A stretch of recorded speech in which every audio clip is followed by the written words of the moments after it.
Favorite Spotlight. We are back with my friend Sharron Fisher, who's with BJU Press Homeschool. And today we're going to be talking about their high school grammar and writing curriculum. So congratulations, Sharron, on your all's Homeschool Family Favorite nod in the high school language arts department there. We're so happy to hear that. Thank you so much. You are very welcome. I know that when we try to talk about a very specific course in or with a group like BJU Press that covers everything, it's kind of hard to drop right in there. So why don't you tell us just a little bit of kind of some background about BJU Press, where they're coming from, what their philosophy is overall, and then we'll really zero in on that high school writing element. But I think it's helpful to have a bigger picture view as well. That's awesome. Thank you for asking. We offer preschool through 12th grade, every major subject that a parent would need. Parents can start anywhere, and they can use online courses, video courses, whether they're on DVD or online, or they can teach parent-led. They're not required to use a whole grade level, although we offer grade level kits, we offer subject kits. But the general philosophy for BJU Press really is that we want kids to know who God is. We want them to know who they are in God's world. And then to understand from God's world in Genesis, where it talks about Adam and Eve having dominion over everything in the garden. And so in our world in 2021, what does that look like? You know, for an 8-year-old or for a 13-year-old or a 5-year-old, what their little world is something that they can have dominion over, whether that's tying your shoes, you know, or making your bed, cleaning up your toys, learning your alphabet. It could be learning to read. It's learning algebra, but not just learning the subjects, but learning them so that you can use them as tools in God's kingdom. And so that's the basic philosophy. So for communication or for English language arts, spelling, reading, vocabulary, all of those, our main goal is talking about communication and how important communication is. So God communicates to us through his word and how significant his word is, that we can understand and have comprehension of his word, and that we can speak about it to other people, that we can express our thoughts about it and share it with other people. And so we're teaching them those communication skills through grammar, through punctuation and capitalization, and through writing and through spelling and through vocabulary and through learning literature, all with that same goal in mind of learning the things that God has given us opportunity to have dominion over, and using those things to serve him and to bless other people, to show love to other people. So when you're talking about spelling, that means we're learning to spell things well so we can communicate without confusing people, using the real there or, whichever word that we mix up all the time. Learning vocabulary so we can speak and write with clarity. I'm a woman of 1,000 words. My husband's a man of few words, but his words are succinct and they are specific to what he tries to say. So I'm always learning from that, and a good grammar and writing program helps to teach you to be very specific. Of course, literature is always interesting, and of course homeschoolers love to read and love to learn, but literature is also tied to grammar and to writing. So as we're teaching them grammar and we're teaching them writing, we're teaching them to comprehend and make critical thinking decisions through the books that they're reading.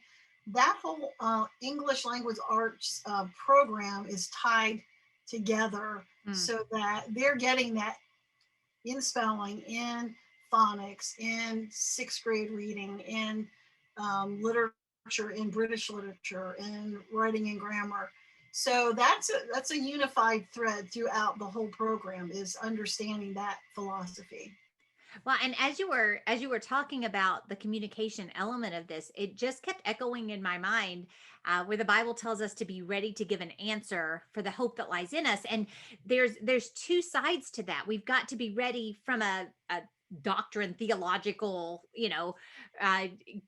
Christianity standpoint of that. But if we know all of that, but we cannot communicate those thoughts in a way that can be understood, then we're not ready to give an answer.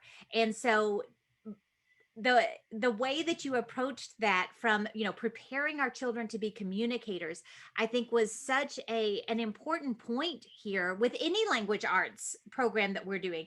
But the fact that so much thought has gone into that from the BJU Press side was really interesting to me. So let's talk a little bit about, then, with that, preparing to be communicators.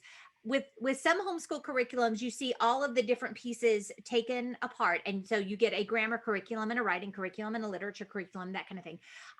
With BJU Press, you're more holistic, like you noted. Why do they keep the grammar and the writing in one spot like they do? They're really, the philosophy there is that if you have grammar and writing together, they play off of each other. So it's just like learning your math facts. Why are you learning how to multiply and divide? You're doing that so that you can be able to solve a problem, right? Ultimately, you're looking to solve a problem. And so learning how to punctuate and capitalize is important, but if you can see it in context to a sentence or a paragraph, you become a better writer. And so a lot of this is understanding that grammar is really about writing. It's really about communicating and understanding how to write. And so when we're teaching, and that's the big part about BJU Press writing, is that we're teaching the writing process. So we're teaching them to plan, and then we're teaching them to prepare for the things that they're going to do, and to draft. And as they're drafting, they're writing, and they're thinking about all the good things that then they have to go back and they have to proofread it, and they have to correct it, and they have to publish it. That's all part of being able to communicate. And so if we're teaching them how to use quotation marks in a lesson, then we are going to do some writing where they're going to actually use that skill. And if you don't use the skill, you forget it. And Right. so we do that in context. So we'll teach them from a piece of literature. Even in elementary school, we'll take an excerpt from a book or a story, and then we'll show them, here's an example of a story where such and such happened. Maybe it's alliteration or whatever. And now you're going to write something like that too. Now let's do a grammar exercise using these skills. And so what's happening is we're building their comprehension, we're building their critical thinking. And it's just not a random thought, because I taught second grade and third grade grammar for years. And this is what the kids did. From 1 through 20, like capitalize and punctuate, and they go capital, capital, capital, capital, capital, capital. Well, hey, yay, you got 100 on that. That's excellent. What have we learned to do? At the bottom of the page, we'd have them write a couple sentences, and you know what they didn't do? They didn't capitalize or punctuate the sentence. Oh. Right. And it's just like spelling. They'll say, you give them the list for spelling, and they can pop those words off. And then you ask them to write something and they misspell. And it's because they really haven't learned the skill. And so with the grammar and the writing together, they're learning the skill. They're really learning the skill. And we find it's much more interesting than just doing a bunch of grammar. The other thing is, some people will say, well, I have this grammar program, I only want you writing. Well, and you can certainly do that. It's just a lot harder. It's just that there's such a disconnect between the two that if you do it together, you're just going to get so much of a better experience for your child. The understanding is going to be better. Their writing is going to be better. Their comprehension. It's going to be less of a trauma. I've been to enough workshops and spoken at enough conventions that it's usually the secondary kids in high school. Their parents come and they're already in tears before I even start to talk about the writing process. Because one, they haven't learned it themselves. I didn't learn it until I was in college, and that was a terrible experience. And some curriculum, especially if you're picking and choosing, you may not realize you need the writing along with the grammar, and so there's a gap. And so immediately, oh no, you need to start writing because you're going to be in high school. And they're already at an age where, okay, I know the grammar, but they don't know how to write. And so they're having to pull from things that they learned a long time ago. And really having that lesson alongside recently, intentionally written by the same author, will help that child be more successful. And grammar is not exciting. I mean, I have a little sign up here that says, I'm silently correcting your grammar. I enjoy learning things and looking at the grammar of things, but ultimately, if I miss the message, what's the point? Yeah. So for kids, we're trying to get them to be encouraged to have the message and to share the message, but also they need the tools to be able to do that well. And I think Yeah. for a child, if you do that along the way in the elementary years, in middle school years, it's not as cumbersome. And for a parent, you can definitely pick and choose the lessons that you teach in grammar. For somebody who comes to a 10th grade grammar and writing book, they're thinking of a child coming from public school, a child coming from a different curriculum. So when they open a 10th grade grammar book, they should be at their level where they need to be, and we can pick up and go Hmm. from there. But for the child who's used the materials already or have had a really good experience with grammar, a parent can say, you know what, there's 20 problems here. Let's see if you can do 5 well. Yeah, let's do the odds here. You're getting this concept. Okay, now we're going to really focus on the writing. And then when you see in their writing that they're really struggling with, phrases or something, let's go back. Let's pull that grammar back out again Yeah. and let's work on it. So a parent needs to know that they can feel free to have that resource where they need it. It's there if you need it. It's there to teach it as they need to, but you don't have to spend a whole year in that and a whole year in the writing and a whole year in literature. You're going to mix it up, and a parent has the freedom to do that. Well, and I know as a homeschool parent, one of the things that I have found, and any parent, teacher, whatever is going to see this, is that, like you were saying with your littles when you were teaching second grade, it is one thing to correct what you're being told to correct in an exercise. But for me to see what they really know about grammar, I see it in their writing. I see, I are they putting in too many commas? Are they never using a comma? Are they, I can see what they really struggle in through the writing, because that's putting it in practice. That's showing me what they know much more so than those worksheets are, because I'm specifically telling them what to do there. So it's super easy, and that's a really good way to learn it and to get it. But to know if they've actually comprehended, if it's theirs, that's where the writing has always been so powerful for me. I think that's a very good testimonial to that. Another thing that they do, and I did mention this a little bit earlier, is they have a lot of mentor texts. So they're gonna introduce texts from authors, and the student's going to look and analyze those. So again, they're looking at writing to proofread, and they're looking at writing to find grammar issues or to learn grammar. So I mean, it's hard to teach writing in isolation from grammar, and you can Yeah. teach grammar in isolation from writing, but they're not really getting the full. It's just like learning the math facts without learning to do, the actual equation. They what's the point? I mean, Yeah. it's great that you know how to do that, but if you can't put it into practice, and so they tie the literature into that as well, so that it's really it's just a high quality product. But then again, and that's several textbooks, and so for the parent who's thinking, wow, I have to do 180 lessons of this and 180 lessons of this, and we're going to be here for 2 days just doing, well, again, you need to gauge where your child is, and if your child's doing well with the grammar, cut back on it, teach the new concepts. But the writing gives opportunity to go back. When I was teaching, and even this last month with my granddaughter, we were doing a writing activity together, and we were going through, and she was proofreading and checking her spelling and those things.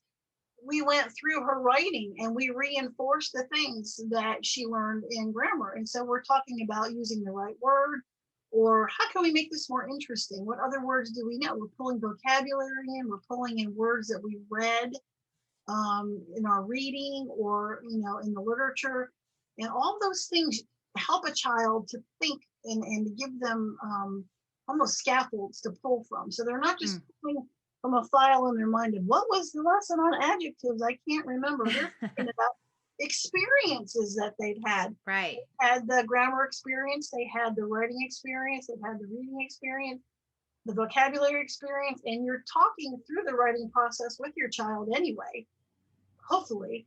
And so when they're going through and they're proofreading and they're changing things, that's when you come back to the mistakes they made. And that's when you go, oh, that was really good, but tell me why you capitalized that. Well, that's because it was important. Well, what was important about it? Well, it's that is important, but you know what? That's not the name of anybody. Or so we capitalize because it's a proper noun, and even though it's an important word to you in this story, we don't need to capitalize it. So you're sort of reteaching and going backwards from the writing and reteaching the grammar they need to know, but you're not having to open up chapter 7 and reteach all chapter 7 again. Right. That's the beauty of that. Yeah, and keeping it all together, giving it context. I think that's I think that the way that it's been laid out in this is really instructive and really helpful as parents are evaluating kind of what direction is going to be best for their child and for their family. So thank you so much for spending the time with us today. Why don't you tell us before we go, though, where can we find and get more information, get more helps and stuff about your writing and grammar curriculum? Oh, well, thanks for asking. BJUPressHomeschool.com is the website. You can type in, you'll look under textbooks or look under video courses. Each one that you can click on by subject. You can watch, if you look at online, you can watch a video and see if you wanted to do a course where someone else does the teaching, which is extremely helpful. Also, because the teacher is doing the teaching for you, they've got it into a 20 to 30 minute bracket where if you're doing it as the parent, you're thinking, how am I going to get the grammar and writing in all at one time? They've already done that for you. So there's a bonus right there. Yeah. It's one course, grammar and writing together. You're getting both of them together. Someone's done it. Someone's planned it, organized it. You can go to BJU Press Homeschool's YouTube channel. You can watch any video course that way. Also, BJU Press Homeschool has something called After School Help. And on that site, they have little mini lessons. So there's a lot of these for foreign language, also for math. Anybody can access this. It doesn't matter whether you use BJU Press materials or not. So maybe go on there and look and see. So maybe there's a lesson on using apostrophes and you're digging through. You can find that lesson and you can watch it. And so there is some remediation and some help. Nice. That way. And then of course you want to encourage you to talk to somebody who's using the materials right now. And so if you go to homeschoolhelp.com, you go to our map, and on that map you can click on your state, and there you can find events where you can actually open up the books, look at them. That's why we love the conventions and are so glad we're going to be at them this year. Amen. And you can talk to somebody who's using it, look at the book and ask questions. And then, of course, you can talk to a homeschooling mom who's using the materials by going to that map, and they can explain to you how they're teaching grammar and writing, or what's worked for their kids, what's not worked for their kids. And then our Homeworks by Precept consultants can also offer you discounts. And so I always recommend that you go to the website, learn about the product, see what you like about it, and then call a consultant and get some of that homeschooling advice. Yeah. Then if you're ready to look at something, then talk to them and get that discount. We all love discounts. We just love our discounts. Well, help to talk to a mom who's used it. Yeah. It is overwhelming, and especially for high school level. If you've not done it before, it's hard to know where to start, and your child knows that too, because they're not knowing where to start either. Right. And so having that experience and having a lesson already prepared and being able to plug and go, it makes it so much nicer for the parent and for the student. Yeah, I'm sure. Well, Sharron, thank you so much for joining us today. I have thoroughly enjoyed hanging out with you. So congratulations again. And thanks for hanging out with me. Thank you, Leslie. And for the rest of you, I hope that you've learned a lot. I hope that you've gotten lots to think about, and that you're going to go explore all that BJU Press has to offer. Check out their map on Homeschool Help. Check out all of the things that I'll link in the comment section or the show notes that go along with this. So I hope you have a great rest of your day, and I look forward to talking to you again real soon.